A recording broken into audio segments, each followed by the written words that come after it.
1360. Your opinion counts at 856-227-1360. This is Congressman Alan West, and you're listening to the Conservative Commando Radio Show. Welcome back to the Conservative Commandos Radio Show with Jonathan Mosley and Rick Trader. Coming to you from the CCRS studios, WNJC 1360, our flagship station, and also with our internet broadcast partners, CPRWorldwideMedia.com, LeadingEdgeRadioNetwork.com, our newest, ThePunditPress.com, and VigilantLibertyRadio.us. Our next guest is a familiar voice here, a very good friend of ours. J.D. Gordon is a former Defense Department spokesman for the Western Hemisphere in the Office of Secretary of Defense, serving under both Secretary Rumsfeld and Gates. J.D. is a retired naval officer and served as the Vice President of Communications as well as Foreign Policy and National Security Advisor to former presidential candidate Herman Cain. J.D. is a contributor to Fox News, The Washington Times, Human Events, Capital Insiders, and most importantly, here at the Conservative Commandos Radio Show. J.D., welcome back, buddy. Thanks, Rick. Always glad to join your show. It's always our pleasure, J.D. J.D., we've asked you to join us today because there are reports that Barack Obama has chosen Ashton Carter to lead the Pentagon. Senior Republican senator says Obama has chosen former Pentagon official Ashton Carter as the nominee for Secretary of Defense. J.D., what do we know about this guy, Ashton Carter? Well, he's a career academic, and he's had a lot of very senior jobs in the Defense Department. He was the Deputy Secretary of Defense from October 2011 to December 2013, so he was the number 2 guy there at the Pentagon. And then before that, he was the Undersecretary of Acquisitions, Technology, and Logistics. So that's one of the senior-most guys at the Pentagon, too. In fact, he and I overlapped at the Pentagon. When I was a Pentagon spokesman in my last 9 months, that was the first 9 months of the Obama administration, of course, Ashton Carter was the Undersecretary of Defense for AT&L. So I met him before, know him. He's a solid professional. I don't think he's going to have a lot of problems getting confirmed either. He's not a career political guy, like I mentioned, but he was a political appointee in the Clinton administration, too. He was the Assistant Secretary of Defense for International Security Policy. And, you know, he's done very well for himself in the academic track. He's got a Ph.D. from Oxford and went to Yale undergrad. He was a professor at Harvard. He ran a center at the Kennedy School. And he's not an overtly political guy, like I said. I don't agree with his politics because he's on the left side of things, working for President Obama and agrees with Obama a lot. But as far as politicians go, you know, he's about the best you're going to get from Obama for Secretary of Defense. Well, J.D., you mentioned that he's an academic. He's an egghead. But, you know, you mentioned that he worked a lot at the Pentagon, but I didn't hear anything that he had a military background. Do you believe it's important that the Secretary of Defense have a military background? I do, but, you know, you can't have it all the ways you would like it, unfortunately, because a guy like Ash Carter, and I think he should be confirmed. I think he'd be about as good as you're going to get for Obama. He's light years ahead of where Hagel is, and Hagel was an Army sergeant. I mean, one of these things that drives me really nuts, Rick, and you probably know this by now, is these veterans that get up there and they say, well, I was in the military, so I know better. And look, who we get? Guys like Jimmy Carter, right? Chuck Hagel, guys that take a sledgehammer to the military as soon as they get a chance. They say, well, I was in the military, I know. I'd much rather have a guy like Ash Carter, who was a career academic, never served a day in the military, but yet at least knows the Pentagon inside and out. Got to ask this next question, J.D. Since Hagel was fired for talking out against the disastrous policies of Barack Obama in the Middle East, will this guy just be another one of Barack Obama's yes men? Yes, he will. I think he will.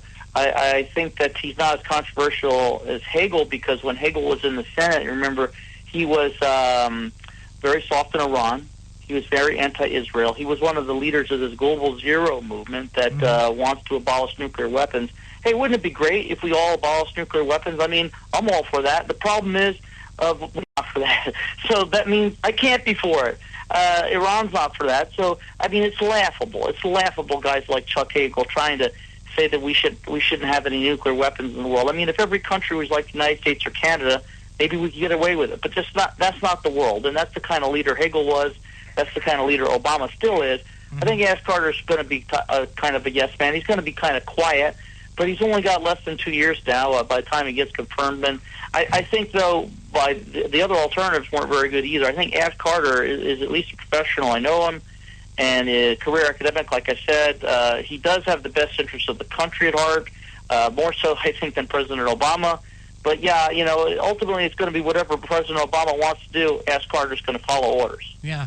Well, you mentioned that he's a Rhodes Scholar, doctor in physics from Oxford University, from Yale.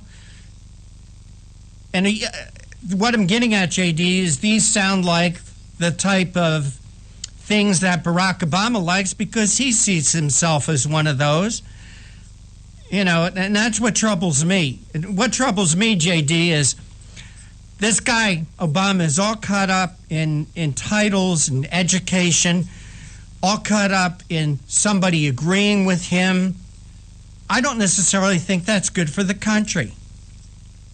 Well, I mean, I think Ash Carter's pretty well qualified. He's got a great background throughout his career. I mean, I even have a certificate from Harvard Law School, and I think I turned out okay as far as my political views. So, just because a person went to a good school doesn't mean that they're necessarily going to be an elitist like Obama is. And I think Ash Carter's a lot better than that. That's all I'm saying. Well, I would really hope so. So you don't see this as very tough getting through the Senate? No, I don't think it's going to be tough at all because he's been there as the Deputy Secretary of Defense. He was the USD Undersecretary of Defense for AT&L, which is in the top 5 officers, senior officials there before that. And then even during the Clinton administration, he was an Assistant Secretary of Defense for International Security Policy. So he's been around a long time. He's not controversial. He hadn't made a lot of enemies. Even at the Pentagon, he had a pretty good reputation among the officers that worked with him. I didn't work directly with him because he was in charge of acquisitions, technology, and logistics. But, the other military officers that I know that did them all said nice things about him. Mm. We're here on the Conservative Commandos radio show. We're talking with our friend J.D. Gordon, who's a former Defense Department spokesman. And J.D., one thing that we do know about Carter is closely associated with the concept he and former Defense Secretary William Perry championed in the 1990s. They called it, quote, preventive defense. It's could you explain to us, J.D. Gordon, what a preventive defense is? Sure. What they want to do is build up our capabilities so that other nations don't attack us or are not going to be persuaded to, so we can dissuade them as much as possible. Does that work? To some extent, perhaps. I think Secretary Perry did a relatively good job as Secretary of Defense. I don't know if Ash Carter's going to be able to do much, actually, because the micromanagement's so bad from the White House, he may not be able to do anything he wants to do there. Hey, J.D., we got to take a 2-minute break. Could you hold on for just a couple of minutes for us?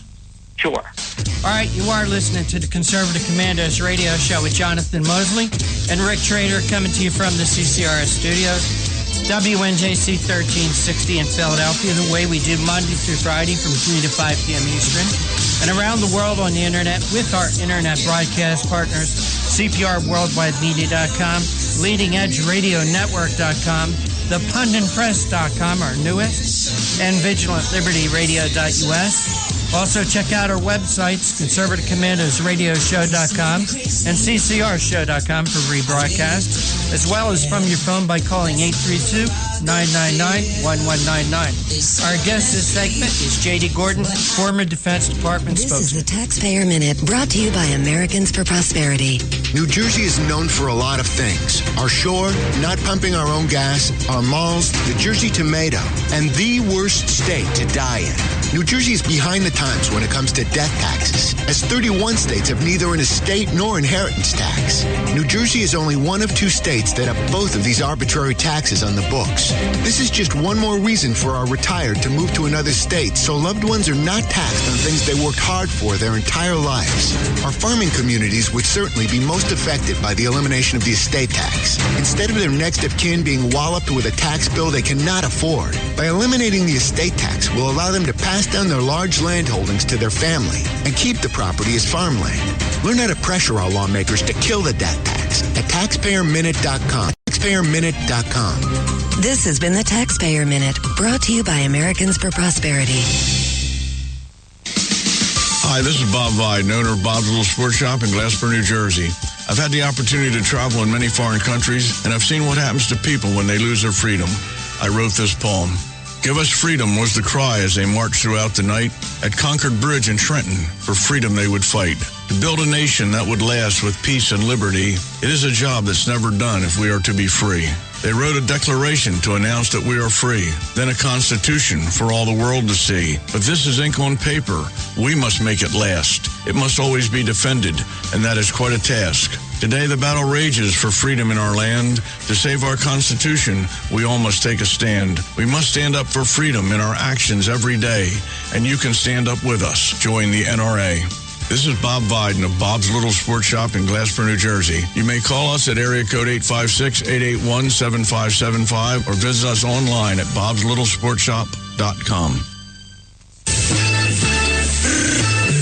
You can call the Conservative Commandos radio show at 856-227-1360. Your opinion counts at 856-227-1360. This is Congressman Alan West, and you're listening to the Conservative Commando Radio Show. If you'd like to hear a rebroadcast of today's show at 9 p.m. this evening, log on to VigilantLibertyRadio.us, or tomorrow morning at 9 a.m., log on to LeadingEdgeRadioNetwork.com. At 5 p.m. this afternoon Eastern Time, you can hear a rebroadcast of yesterday's show by logging on to CPRWorldwideMedia.com, or check out thepunditpress.com for rebroadcast of our shows. Our guest this segment is J.D. Gordon, former Defense Department spokesman. J.D., thanks for holding through that break. We appreciate your time. Absolutely. J.D., before we went to break, we were talking about Ashton Carter and his association with former Secretary of Defense William Perry, who served under Clinton. With that association, would that tell us something else about Ashton Carter that we should know about? Yeah, I think so. You know, he was the Assistant Secretary of Defense for International Security Policy under Secretary Perry, so they both worked for President Clinton. And in September 2000, they both came out with this book that was called Preventative Defense, and that was supposed to be detailing a new security strategy for America. Mm-hmm. And, you know, some of the points that they do have in it is that they want to make sure that Russia is not left out of the post-Cold War order. They don't want it turning into basically a Germany after World War I should it collapse in the chaos, etc. So they want to keep Russia afloat, if you will, and part of the international community, which actually makes sense. They're also concerned about loose nukes. They don't want nuclear proliferation to get out of hand, because one nuke in the hand of a terrorist could wipe out one of our cities. So they're very concerned about that. They're also concerned about a rising China turned hostile. So we want to make sure we can do the best we can from the United States and from our allies to shape China's rise to Asian superpower status, so that it becomes a partner and not an enemy, not an adversary. And they're also just talking about proliferation, anti-proliferation measures. You know, North Korea, for instance, is a serial proliferator, giving weapons to Iran. You know, one of Iran's key missiles, the Shahab-3, is actually the North Korean Nodong missile.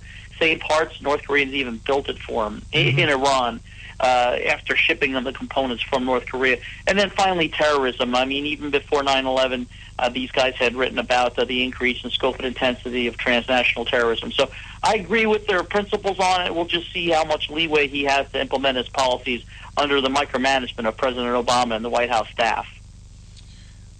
According to an article on USA Today, a couple of things caught my eye.